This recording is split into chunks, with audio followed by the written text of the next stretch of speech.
근데 여러분 그거 아세요? 무기력은 내가 열심히 살아왔다라는 것에 대한 증거라고 저는 생각해요.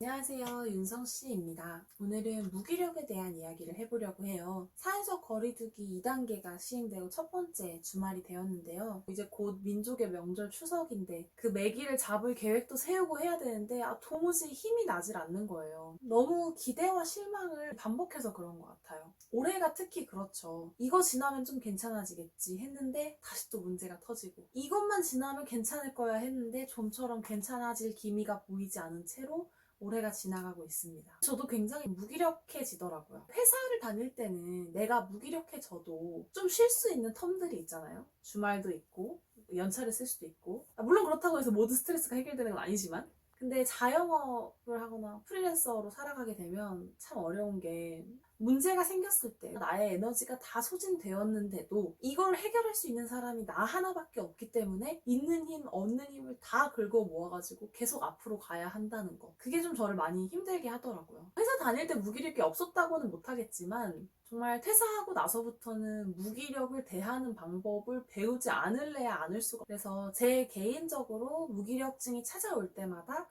사용하곤 하는 방법을 5가지로 정리를 해봤습니다.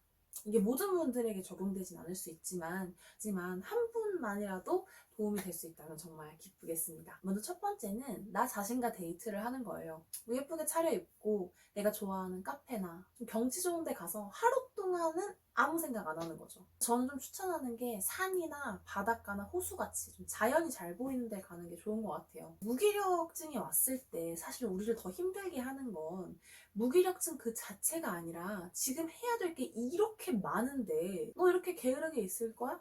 라는 자책의 소리거든요. 근데 여러분 그거 아세요? 무기력은 내가 열심히 살아왔다라는 것에 대한 증거라고 저는 생각해요. 왜냐면 내 에너지가 100인데 맨날 한 50, 60으로 살아. 그럼 무기력이 오겠어요? 항상 기력이 남아있는데 내가 가지고 있는 모든 에너지를 다 소진하면서 썼기 때문에 무기력이 오는 거죠. 그러니까 해야 하는데 하지 못할 것들에 집중할 게 아니라 무기력이 올 만큼 열심히 살아왔던 것들을 스스로에게 좀 떠올려주고, 너 괜찮아, 고생했어, 오늘 하루만큼은 좀 쉬어도 돼 라고 내가 나를 다독여주는 시간을 가지는 거예요. 경치 좋은 데서 길게도 아니에요. 그냥 한 3, 4시간 앉아서 나 스스로가 나에게 주는 위로를 받다 보면 또 금방 괜찮아지는 경험을 좀 하곤 합니다. 그래서 나 스스로와 데이트하는 거 추천드리고요. 두 번째는 좀 뻔한 방법이긴 한데 운동을 하는 거예요. 근데 뭐 거창한 운동 말고 그냥 동네 산책, 야트막한 동네 뭐 산 등산하기, 동네 한 바퀴 뛰기, 이런 간단한 운동들. 왜냐하면 운동만큼 단기간에 나의 기분을 전환시켜주는 게 별로 없거든요. 제가 운동이 무기력에 효과적이라고 느끼는 3가지 이유가 있는데, 첫 번째는 적어도 그 운동을 하는 만큼은 다른 생각이 안 들어요. 집에서 잠깐 스쿼트를 하든 동네 한 바퀴를 한 10분 뛰고 오든 그때는 숨이 차니까 숨 쉬는 거에 집중을 하지 내 스트레스에 집중을 안 하게 돼요. 두 번째는 개운하죠. 실제로 저희가 운동을 하면 아드레날린이 나와서 호르몬적으로 기분이 좋아지곤 하잖아요. 그래서 개운한 기분을 느낄 수가 있어요. 그리고 세 번째는 뿌듯해요. 저는 근데 운동하는 걸 진짜 안 좋아하거든요. 그냥 집에서 앉아서 이렇게 있거나 뭐 사람들 만나서 대화하는 정도지 몸을 움직여서 땀 내는 걸 별로 안 좋아해요. 근데 잠깐이라도 달리기를 하든지 운동을 해내고 나면 큰 성취감이 들더라고요. 5분, 10분의 투자로 이 3가지 효과를 얻을 수 있는 기분 전환이 운동만 한 게 없지 않나 라는 생각을 합니다. 그리고 세 번째는 오늘을 사는 거야. 근데 이렇다고 막 갑자기 술 마시고 몰라 오늘 다 취해 이런 느낌의 오늘만 살자는 게 아니고요. 무기력이 왜 오는가를 가만히 생각을 해봤어요. 내가 살아가는데 쓸 수 있는 에너지가 100이 있다고 해볼게요. 그럼 오늘을 사느라 100을 다 썼어. 정상적이면 내일 다시 100이 충전되고 또 쓰고 100이 쓰면 충전, 이렇게가 반복되는 게 아닐까? 근데 무기력증이 오면 오늘을 사느라 100을 썼는데 다시 충전이 안 돼요. 왜? 왜 안 될까? 나 스스로가 100을 충전해봤자 너는 그 이상을 쓸 거잖아 라는 게 프로그래밍 된 거 아닐까라는 생각을 하게 됐어요. 왜 100 이상을 쓰면서 살까요? 내 몸은 하나인데. 저는 그게 육체적인 에너지 소진이 아니라 정신적인 소진이라고 생각해요. 내 머리에 뇌의 용량에 한계가 있잖아요. 내가 생각할 수 있는 건 정말 많아봤자 한 50시간 분량인데 우리는 너무 많은 것들을 생각하며 살아요. 다음 달엔 어떡하지? 내년엔 어떡하지? 이게 끝나지 않으면 어떡하지? 걱정에 꼬리를 물고 그거에 대한 대안을 생각하니까 내 머릿속에 한 480시간이 들어있는 거예요.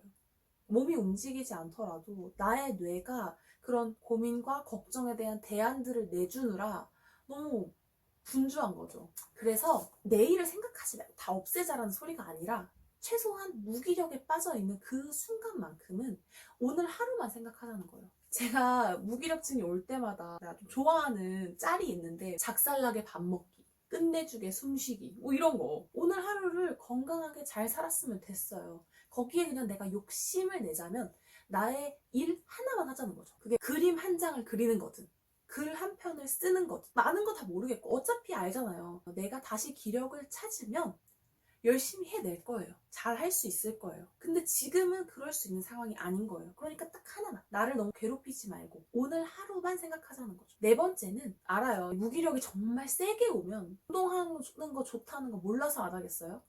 내가 스스로를 위로하는 거 하는 거 몰라서 안 하겠어요? 다 알죠. 근데 그럴 기운이 안 나는 거예요. 그것도 하기 싫은 거예요. 오케이. 그럴 때는 그냥 숨어버리자는 거예요. 이왕이면 좋은 책으로. 제가 처음으로 무기력이 좀 세게 왔을 때는 미디어로 많이 숨었었어요. 무기력이 생기면 그냥 계속 거기로 내가 도망가는 거예요. 현실을 도피하는 거예요. 그러면 어차피 현실 도피할 거면 최소한 거기에 빠져있는 동안 나를 더 괜찮은 사람으로 만들어줄 은신처로 도망을 가자는 거죠. 저는 그게 책이라고 생각을 해요. 올해 2월에 처음 이 사태가 터졌을 때 저는 금방 창업하고 6개월도 안 됐었어요. 그 진짜 너무 세게 멘붕이 오더라고요. 이걸 내가 계속 하는 게 맞나? 근데 이제 와서 뭘 어쩌지? 생각하는 것 자체가 싫었어요. 그래서 오늘 하루를 사는 게 나에게 너무 버거우니까 좋은 책은 좋은 사람의 말과 영감으로 만들어진 거잖아요. 세계적인 석학이나 정말 엄청난 경험을 한 사람들의 위로가 나에게 차곡차곡 쌓일 때 그게 알게 모르게 나를 되게 많이 치유하고 있더라고요. 꿈꾸는 다락방, 타이탄의 도구들도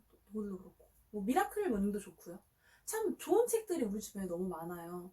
오늘 당장 아무것도 하고 싶지 않아. 그러면 그냥 그런 좋은 책들을 읽는 거예요. 그 사람들의 말이 나를 위로하도록. 이것도 저는 정말 추천드리는 방법입니다. 마지막 5번째는 조금 힘들 수도 있지만 한번 물어보는 거. 내가 왜 무기력에 빠졌을까? 제가 이번 영상을 준비하면서 특히 이번 주랑 지난주가 진짜 극심하게 무기력했거든요. 막 아무것도 하기 싫은 거예요. 아침에 일어나기도 싫고. 도대체 왜 그럴까 가만히 생각해 보니까 하고 온 강의가 있어요. 근데 그 강의가 실시간으로 미술 수업을 하는 강의였거든요. 제가 그걸 한 번도 안 해본 거예요. 그걸 준비해야 되는데 하기가 싫어. 그 현실을 마주하고 싶지가 않은 거예요. 연습하면 되는데 그걸 조금 내가 고민하면 되는데 현실 도피하는 거죠. 나 너무 찌질해. 근데 우린 알고 있어요. 아, 내가 지금 현실을 도피하고 있구나라는 걸 알아차린 순간 우리는 그걸 다시 고치려는 노력을 하게 됩니다. 내가 지금 그 강의를 준비하는 것 때문에 스트레스를 받아서 삶 전체가 무기력해졌구나라는 걸 깨달았어요. 그래서 그 시점부터 아니고 그 다음날부터 그 강의 준비를 했어요. 근데 막상 강의 준비를 하니까 그렇게 어렵지 않은 거예요. 왜냐면 내가 뭐 완전 모르는 것도 아니고 하나도 모르는 분야로 들어가는 게 아니잖아요. 아마 우리가 뭔가를 도전하려고 할 때 그런 두려움들이 올 수밖에 없는 것 같아요. 내가 한 번도 걸어가 보지 않은 길인데 잘해야 될 것 같고 모르겠는데 그냥 겁나고. 근데 막상 그거를 내가 연습해보면 그 문을 막상 열기만 하면 생각했던 것보다 그렇게 두렵지 않다라는 걸 느끼게 된다고 생각해요. 가만히 생각해보면 우리가 지금 정말 당연하게 하고 있는 것들도 첫 시작은 진짜 무서웠거든요. 컴퓨터 하는 거, 인터넷 하는 거? 저 90년대생이신 분들 혹시 천리안 이렇게 깔아가지고 들어갔던 거 기억하세요? 어려웠단 말이에요. 핸드폰 처음 샀을 때. 저는 그 어플, 이거 누르고 어플 여러 개여가지고 막 머리 아팠던 거 아직도 기억하거든요. 카카오톡 처음 다운로드 받았을 때. 나 카카오톡 진짜 늦게 시작했어. 그러니까 지금 나에게 당연한 것들이 가만 생각해보면 항상 처음엔 어려웠어요. 근데 결국은 그 별거 아닌 도전이 나의 삶을 많이 바꿔놓고 좀 편리하고 쾌적하게 만들었죠. 내가 지금 도피하고 있는 그 문제를 조금 객관적으로 바라봤으면 좋겠어요. 어렵죠. 너무 어려워요. 맞아요. 특히 무기력에 빠져있을 땐 너무 어려워요. 하지만 막상 한 발을 내디뎌 보면 내가 생각했던 것만큼 큰 문제가 아닐 수도 있겠다는 생각을 합니다. 무슨 말을 하는지 아실 거예요. 아마 여러분의 삶에도 반드시 그런 경험이 있을 거예요. 그래서 현실을 도피하지 말자. 나의 무기력의 원인을 파악해보고 그것을 작게라도 시도해보자. 네, 이렇게 여기까지 제가 무기력으로부터 벗어나는 5가지 방법을 정리를 해봤는데요. 먼저 첫 번째, 나 스스로와 데이트를 하자. 고생한 나를 좀 위로해주자. 두 번째, 뻔하지만 운동하자. 세 번째, 480시간짜리 고민 가지고 살지 말고 오늘을 잘 살자. 네 번째, 이것도 저것도 다 하기 싫으면 숨자. 좋은 책으로 숨자. 마지막 5번째는 나를 무기력하게 만든 그 원인이 무엇인지 생각해보고 현실 도피하고 있는 거라면 작게라도 도전해보자. 조금 추상적일 수 있지만 저는 이 5가지를 반복하면서 무기력에 대처하며 살아오고 있는 것 같아요. 오늘 저의 영상이 요즘 무기력 때문에 힘들어하시는 분들에게 요만큼이라도 도움이 되었으면 좋겠는 마음입니다. 응원이 되셨다면 좋아요와 구독, 알림 설정은 제가 다음 영상을 만드는데 정말 큰 힘이 됩니다. 그러니까 해주세요. 네, 감사합니다. 좋은 밤 되세요.